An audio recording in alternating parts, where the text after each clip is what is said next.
They came to this country on their own. By choice. By choice. We did not.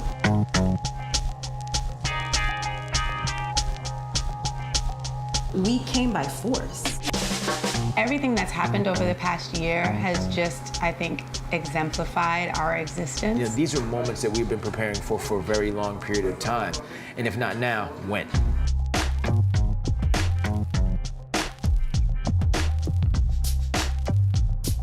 Change? Not really. Believe in yourselves. And trust me when I say, once you believe in yourself, you put your all into it, you're gonna be able to go so far.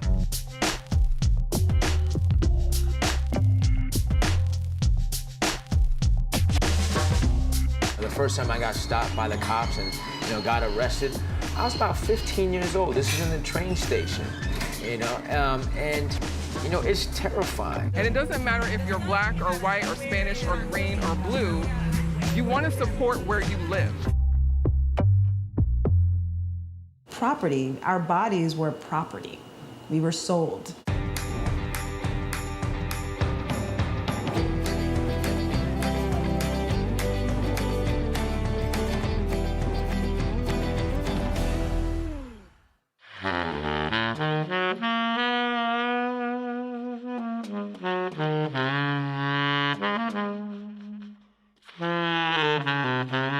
Eu costumo dizer que alguns acontecimentos mudam a vida não só de uma pessoa, não só de uma comunidade, não só de um país, mas mudam o mundo.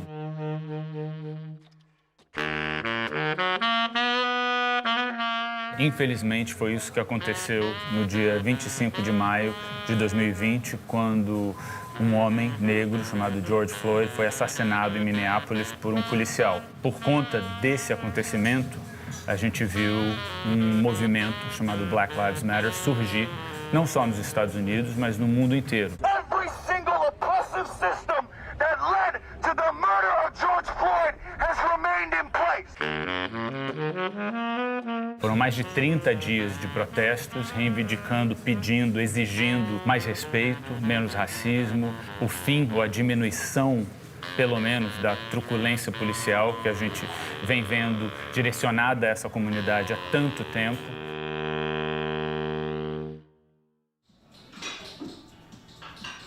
Estou em Bed-Stuy, 78% dos moradores de Bed-Stuy são negros e a minha intenção é conhecer pessoas, vozes, ativistas que estejam dispostas a ter um impacto positivo, né? Não só nessa comunidade, mas nesse movimento.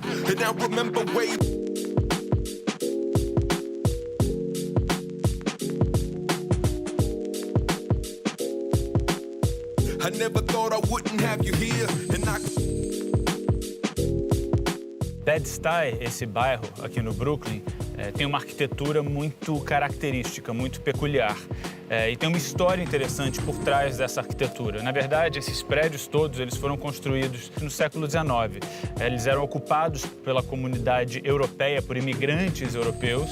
Durante a Grande Depressão, eles saíram dos Estados Unidos e esses espaços ficaram vazios. Foi aí que a comunidade jamaicana e a comunidade negra ocuparam esse bairro e hoje em dia esse é um bairro super emblemático para essas duas comunidades. Eu vou conhecer uma moça chamada Latisha. Ela abriu alguns anos atrás um restaurante chamado Greedy Kitchen, que é super popular aqui nessa região, e é um restaurante vegano. É interessante porque a gente não associa a culinária do americano negro com a culinária vegana, com esse tipo de filosofia gastronômica. Mas, graças a pessoas como Michelle Obama, Beyoncé e Jay-Z e a cantora Lizzo, a gente vê que esse tipo de comida está cada vez mais popular aqui.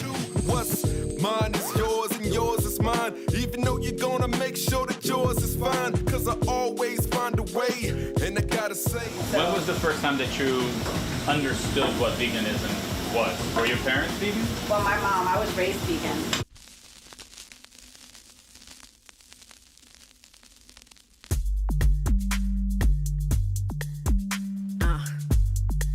Let's go. Got my a drink in my hand at the Copacabana. Looking through the crowd like tequila gusana. All my gente, all my folks represent there. From the Kai to the sky, yeah, I went there. I recognize that my community is plagued with a lot of different diseases. You know, hypertension, diabetes, heart disease, and these things are literally directly related to our food. That's a problem, because if we can't afford to live where we were born and raised, where do we go? Never silent. We in the calle.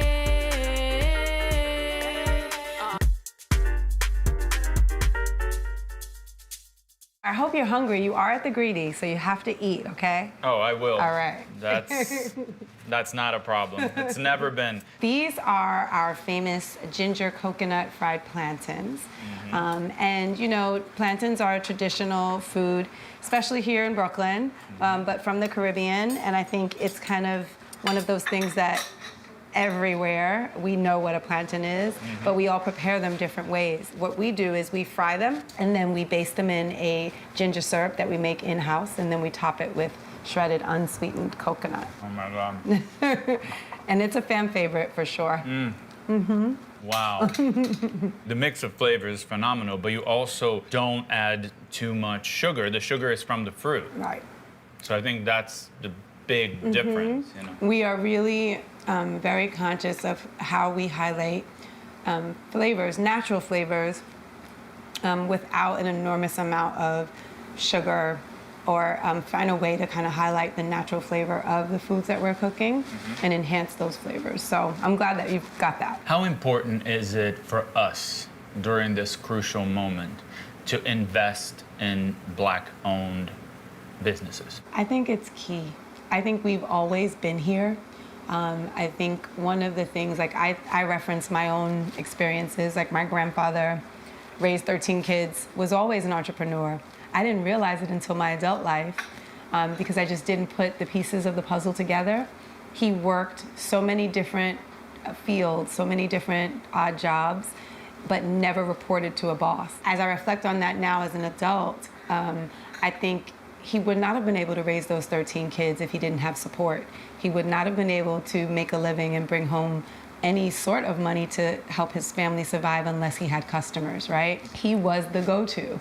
Whatever you needed, my grandfather was the go-to. If you needed your car fixed, you'd go to my grandpa. You know, if you needed something moved, you'd go to my grandpa. Everything that's happened over the past year has just, I think, exemplified our existence, but also amplified the diverse voices that we have within our community, and the fact that we employ in our community, we support our community, and we just need that reciprocated so that we can survive and exist and thrive and scale. You know, we need initial customer support, but then we also need investment so that, you know, the access that we are denied so often cannot be a factor anymore in how we survive and thrive and scale again, because I think there's a lot of viability in the Black community. I take care of both my mom and my dad with this business, you know?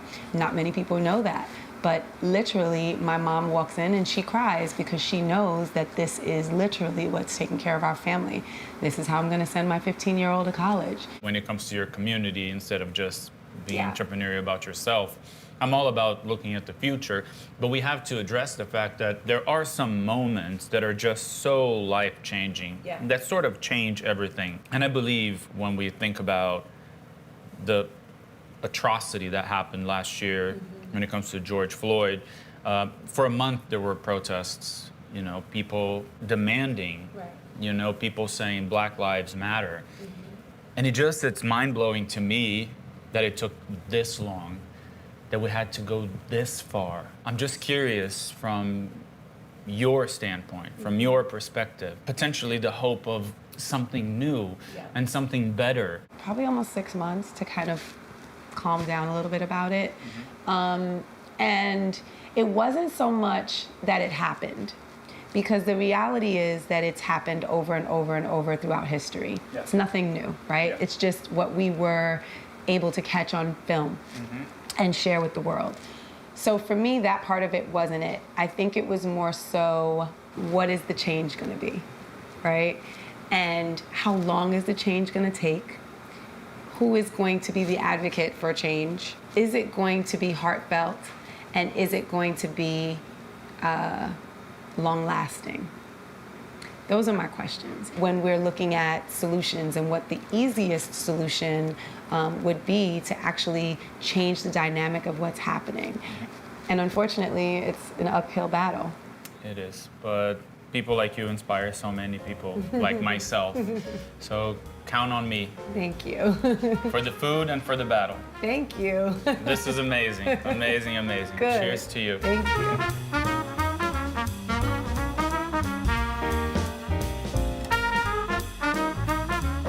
That was wonderful. I know you guys are gonna open. It was Yeah. great. I hope it this was is okay. good. No, this is good, and this is a great way for me to start my day because it's inspirational to me to even have these conversations. It kind of, you know, I burn sage every day before I let my first customer in. Like, it just kind of sets the tone and my mindset for the day. So thank you. I'm coming back. No cameras. Yeah, we got you on lunch. We got you guys, for sure.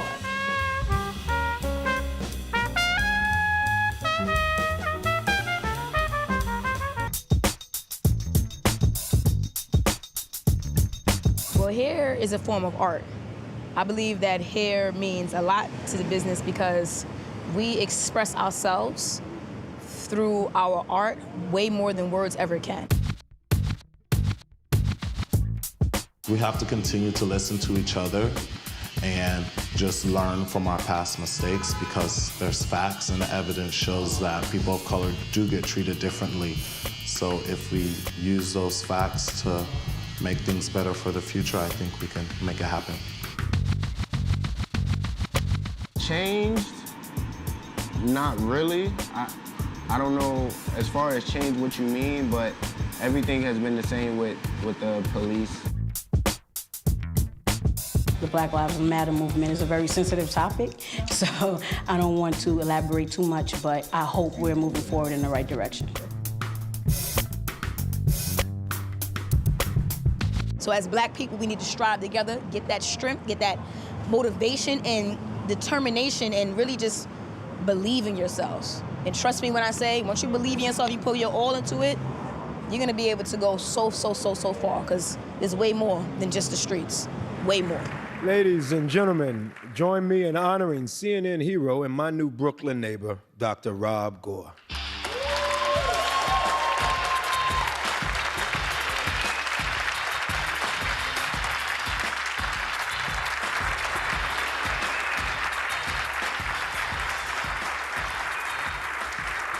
Oh man, thank you CNN, thank you to all our supporters. I'm not gonna lie, but it's pretty freaking awesome to save a life. But it's even more powerful to prevent someone from becoming a patient. Violent trauma is devastating to the people we work with and every single person connected to that person. Loved ones, their classmates, and their entire communities. Kavi works nonstop to ensure that everyone impacted by violence has a chance to heal. We understand that if you've been injured or surrounded by violence where you live, that it doesn't mean that you're broken. We know that there's still hope. You know, our patients, our students, they don't want your pity, they don't want your condolences. They want to live. Thank you.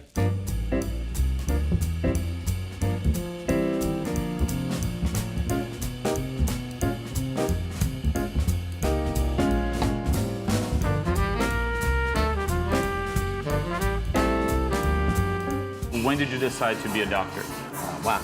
I decided to be a doctor, I was in high school. I think I wrote I wanted to be a doc when I was in middle school because we had to do an essay, but I didn't really want to be a doc. I wanted to do television and production because my dad did media and he did photography, and I thought about teaching because my mother was an educator, but I always knew I wanted to do something within the community. Is it possible to disassociate racism from gun violence? You can't separate racism from gun violence.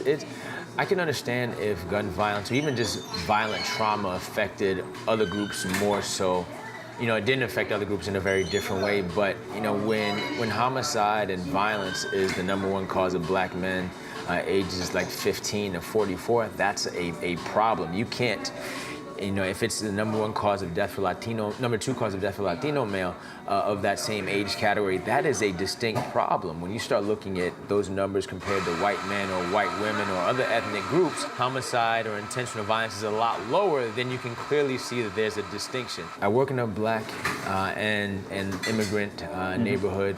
I live in a black neighborhood, and so the patients that I see, you know, come from the community in which we live in. And so I'm a little bit more sensitive to, you know, how violence impacts people that look like us, because that's what I see and treat. And I think because of the close proximity as it relates to violence and trauma, and because it was something that was impacting people who were my age range, I wanted to make sure that we could do something that was going to impact outcomes and decrease numbers of violent trauma by way of creating other opportunities. In a way, the work you do right now revolves around education as well. Yes. With young boys and girls from this neighborhood, from Brooklyn. Yeah. I wanted you to talk a little bit about this project that you've been so invested on recently. Like, I remember the first time I took care of somebody who was injured that I knew was maybe 2 months into me working at the hospital. It's tough when you take care of people that you know who are injured. It's tough taking care of somebody who's been violently injured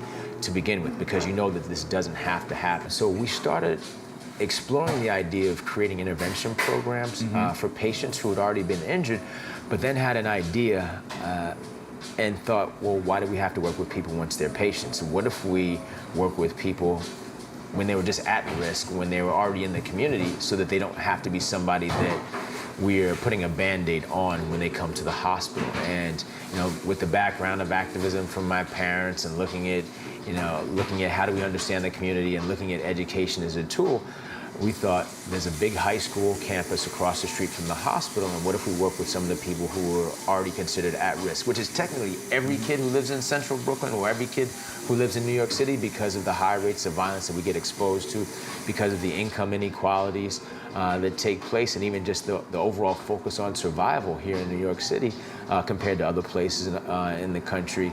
And something that you would, typically see in underdeveloped parts of the world. Yep. We figured if we work with students and provide an additional support system for them and their teachers, maybe we may wind up having the outcome that we desire, which is really having young people be healthy within the community and being able to contribute and work within their communities, but make it a place that's safe. Being in the school a few times a week and being there, we were there for a few weeks in a row.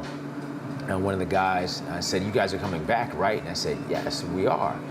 And I think that was the first time it really hit us that I think we're making a difference. Unfortunately, we live in a polarized world in which some people seem to be okay with white supremacy, with racism. How to educate the oppressor? How to not only educate the victims, but also the people that are causing the situation to even happen. People who are in positions of power or who've had access to privilege enjoy being in a certain place, in a certain state.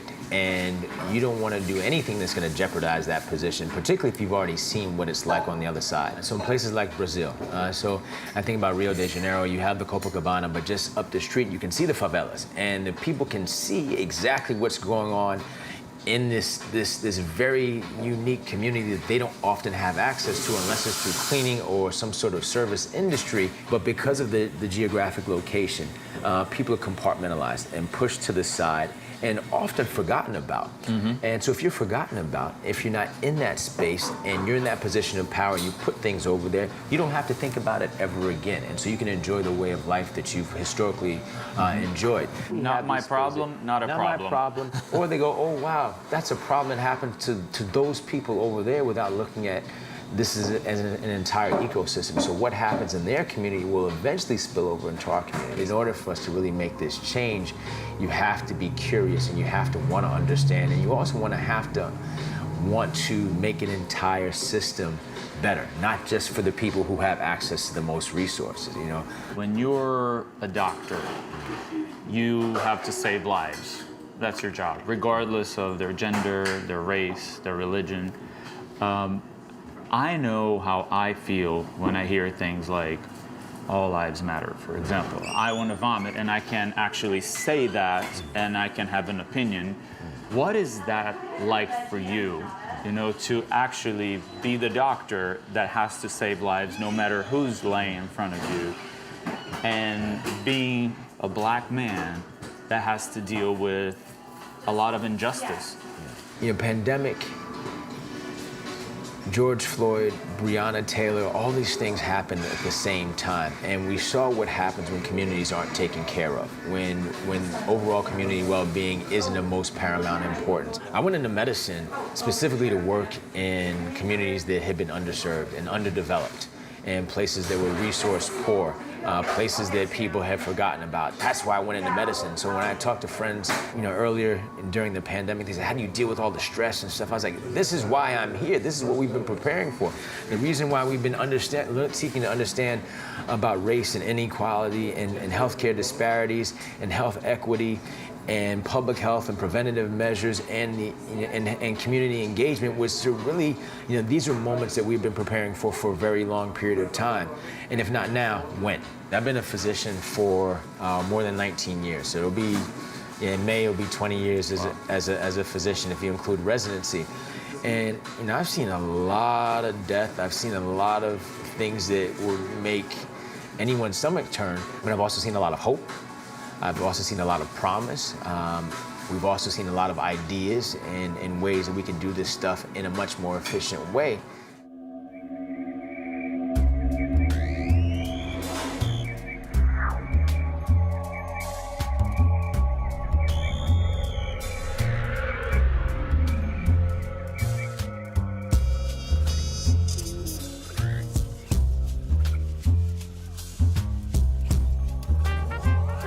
This is the fire, and we give thanks for fire. And I give thanks for the plants. I give thanks for the fire. I give thanks for all of the elements. I bring the prayers, the mantras, the healing energy, the wishes for our community, for our loved ones, for our friends. I say prayers for everyone.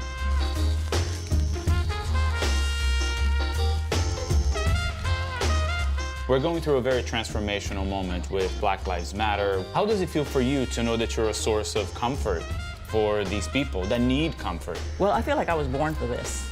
It's a knowing. It's more than a feel.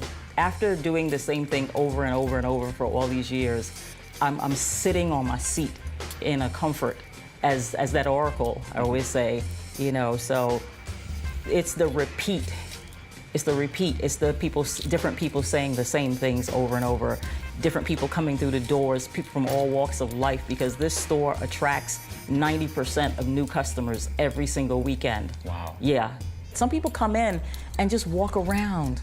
I have figured out who I should sell the product to or who I should just invite to walk around the place and not sell them a product, not try to sell a product, because everybody's not here to purchase something, but everybody's here to receive something.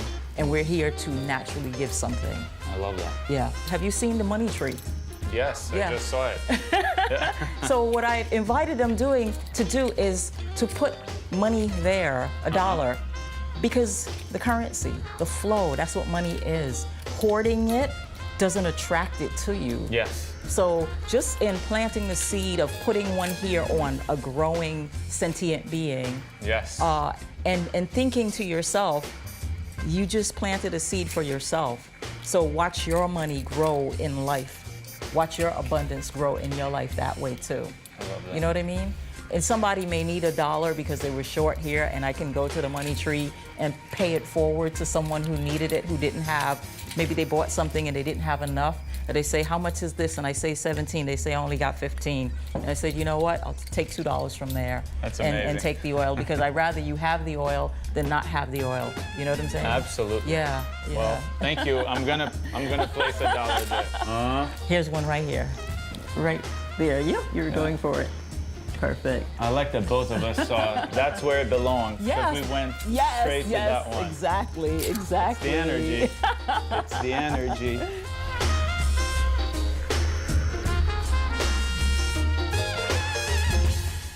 Mother now, and you live in Bed-Stuy, which is predominantly black.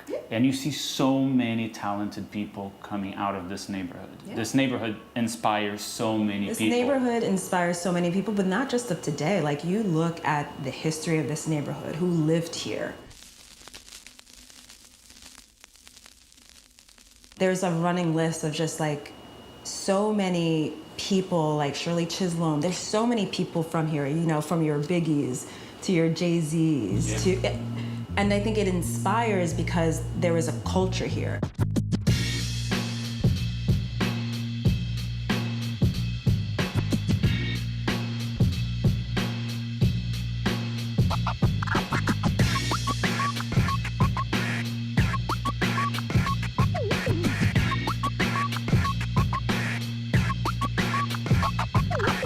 What do I love about Bed-Stuy? It's like a melting pot full of people. You know, you see all different ethnicities, of different backgrounds, and people are usually friendly, you know? It's like its own little world here. And the other thing about it is it's very diverse. I'm a creative, so here I'm amongst my own community of creatives who are young and professional and trying to just figure out life right now.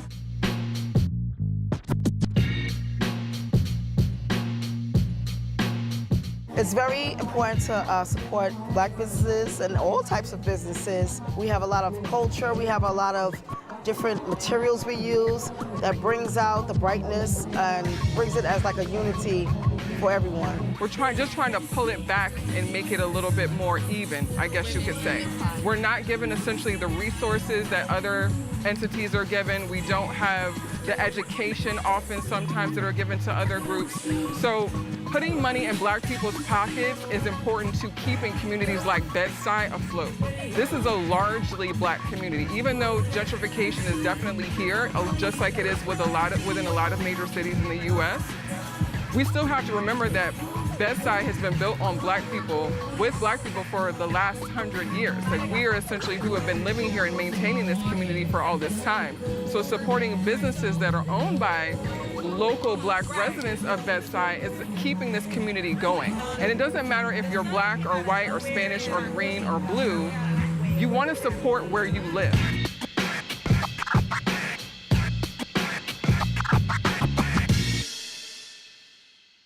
Eu diria que em Nova York, poucos bairros são tão simbólicos e tão relevantes para a comunidade negra quanto Bed-Stuy.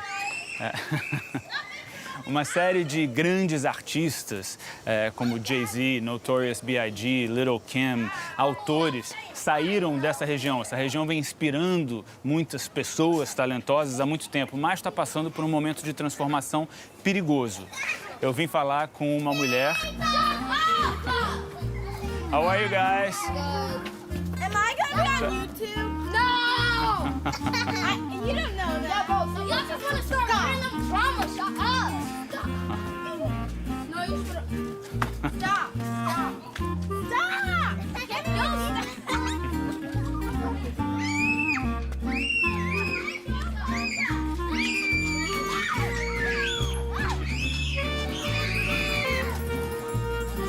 Eu vim aqui conhecer uma mulher chamada Rajni Jacques, que criou um movimento, uma iniciativa para preservar essa autenticidade desse lugar, chamado Building Black Bed-Stuy.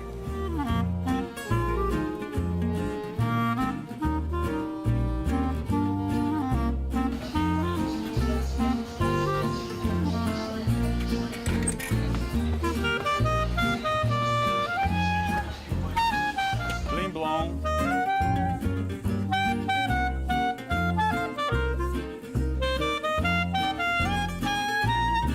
Rajni, what's your earliest memory of this neighborhood of Bed-Stuy?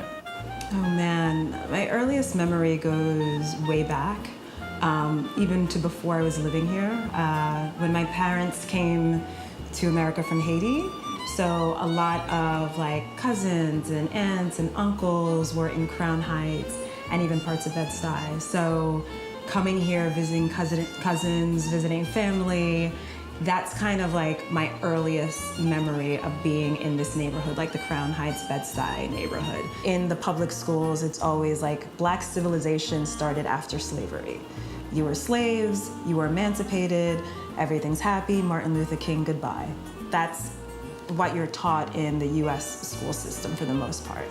And so my mom was very conscious of that. And so she made us, know the Haitian history, like the revolution, being the first independent Black country, being proud to speak Creole, being proud to speak French, being proud to know that like all your ancestors, the slaves, are literally just running through your blood. Yeah. And so she was very adamant in us loving being Black.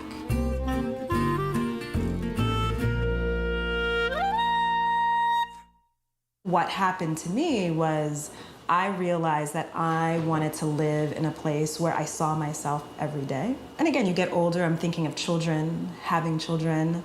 I wanted them to see themselves when they walk down the street, when they're in the park, when they're in the bodega, when they go to school. It is such an affirming feeling to see yourself day in and day out. Well, historically, it's undeniable that the Black community started the race 10 feet behind. Yep. That's just a fact. That's just a fact. We weren't given the luxuries. We weren't given land. Mm-hmm. Remember, we were supposed to have 40 acres and a mule. We weren't given land to trade upon. That was in itself kind of like, okay, here's land. Here's 3 acres. Someone can take that 3 acres, sell 1 acre, make money off of that, and just build equity.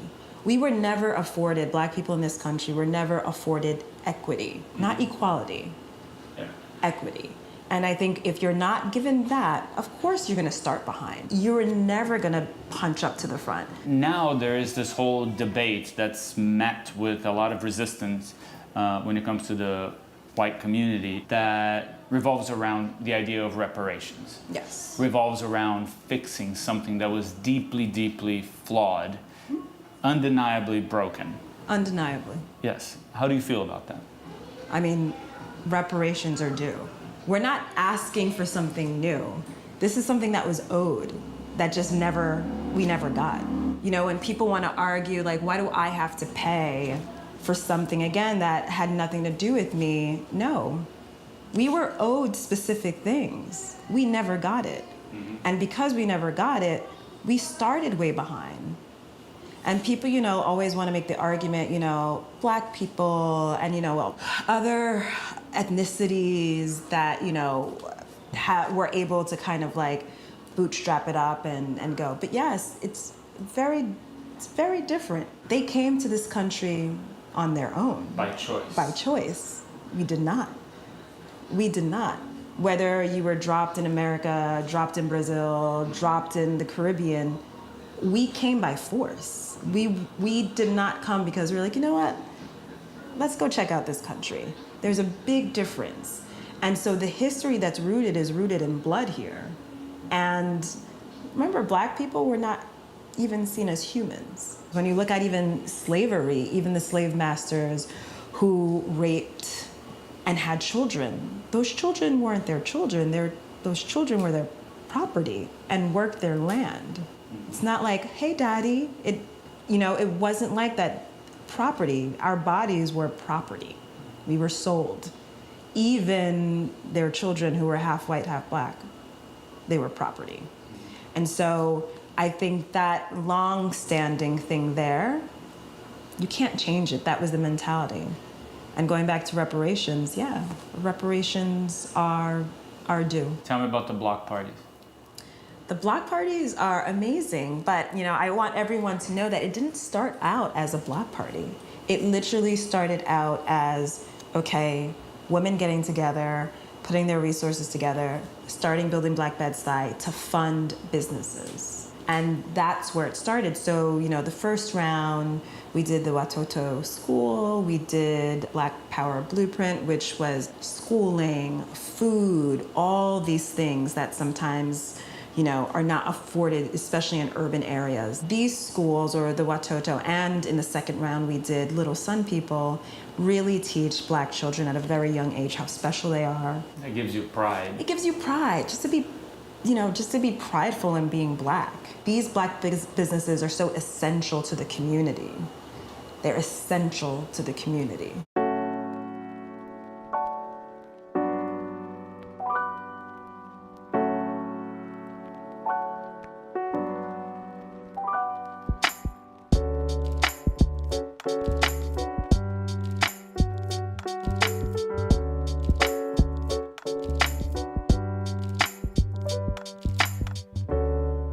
Eu tomo muito cuidado quando eu falo sobre questões raciais, porque eu tenho consciência de que eu não tenho que lidar com preconceito todo dia, de que eu não sou julgado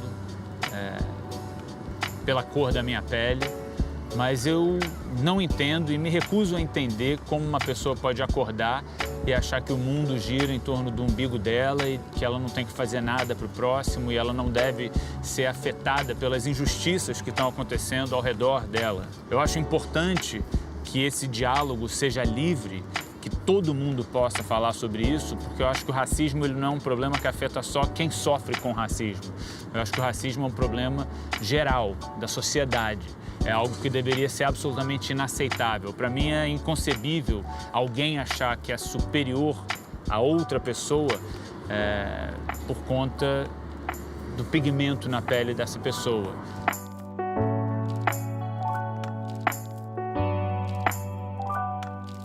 Conhecer pessoas que dedicam parte do dia a dia, dedicam uma fração das suas rotinas a uma causa tão nobre quanto essa, eu acho que me dá esperança para acreditar que as coisas podem mudar, as coisas têm que mudar. Ainda falta muito, né, para que a gente resolva esse problema. If you're looking at improving the quality of education by increasing teachers and increasing social workers and really enhancing support systems, not protective systems, then we will be in a much better position if we enhance those support systems. And I think that's what's happening right now. So this whole concept of defunding police, of increasing quality of support is really going to have a substantial outcome in the overall survivability, and they're going to allow us to really adapt in a way that we can minimize the amount of harm that happens in our communities on an ongoing basis. It starts with compassion.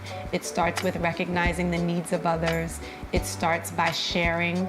No matter what you have, we all have something we can share, right? Uma pessoa negra é assassinada no Brasil a cada 23 minutos. Na última década, de todos os homicídios, 75% dos homicídios foram cometidos contra pessoas negras. Então, quer a gente queira ou não enxergar isso, o fato é que se você não está incomodado, é porque você não vem prestando atenção, você não quer prestar atenção. Eu termino esse episódio com ainda mais admiração por essas pessoas que realmente estão dispostas a acordar todo dia e tentar ser parte da solução e deixar de ser parte do problema. As humans, we all have work to do.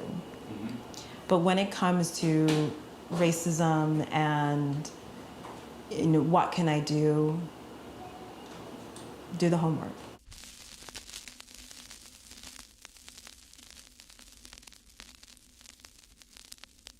We have our first female black vice president in the White House. What does that mean to you? I think it's as simple as representation matters. Whether you love her, don't love her, lukewarm about her, for me, representation matters. So to see her doing her thing, to see her on screen, I know that there is some young girl who is like, wow, I can do that.